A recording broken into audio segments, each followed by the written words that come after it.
Hey, good afternoon. Happy 5th or happy 4th for those celebrating today and having a day of off day. We are full force at camp. We figured the kids have such a short time at camp, why miss another day? So, in this week's Torah portion, we hear some of the most powerful words that Moses says. And let me give you a little bit of pretext to it.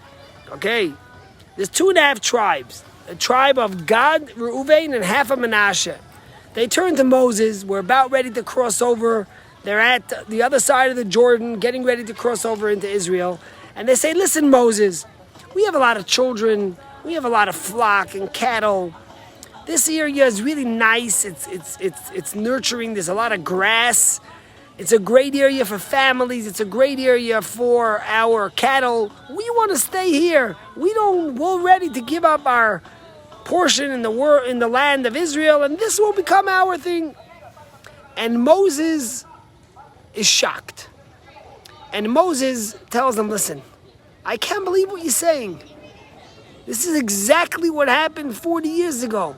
The spies said they don't want to go into the holy land of Israel, yet look what happened. We wandered for 40 years. They all perished. God was so upset. Are you doing the same thing? And then Moshe Rabbeinu says like this to them. He says, will your brothers go to battle? They'll fight to conquer the land of Israel, and you're just going to sit here and look after your cattle? Now, what Moshe finds out is that he had a total misconception. Because the tribe didn't want to get out of the war. They didn't want to get out of helping their brothers and sisters. On the contrary, as they tell Moshe, absolutely, we will build huts for our cattle. We will build little places for our children and wives, and we're going to go. We're going to fight. We're going to be with the Jewish people throughout until they conquer the land. And only then, only after they conquer the land, will we come back and we will settle here. And when Moses realizes that, on the contrary, they're not here to desert their brothers, they're going to go fight till the end, Moses allows them on the condition that they stay with their brothers till the end and fight for them and with them and don't desert them. It's a very powerful, moving story because, in fact, many commentaries say that the reason why these 2.5 tribes are the ones that will stay and will ask to stay is because these 2.5 tribes realized that Moshe, their leader, who dedicated so much of his life for them, wasn't going to be able to go to the Holy Land. They said, how could we go and leave Moses buried here alone? We're going to stay with Moshe. So really, their place where their question and their request was coming from was from a deep place of connection, from a deep place of commitment to their brothers and sisters and to their leader Moses. They showed the ultimate idea of Arevim Zeh B'Zeh, we are all connected. But those words that Moses say ring true today in such a powerful way. Sometimes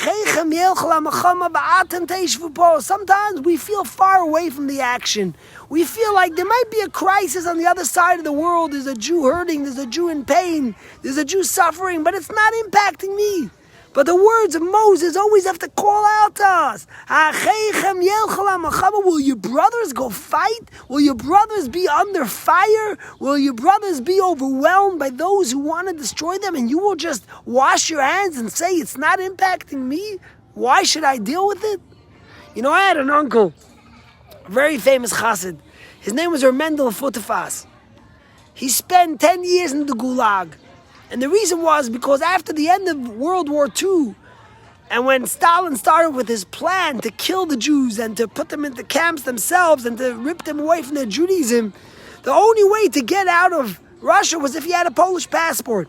And my uncle was a very good businessman, and he helped the Jews obtain Polish passports so they could sneak away and they could get out of Russia. And he literally risked his life and gave all his money for this.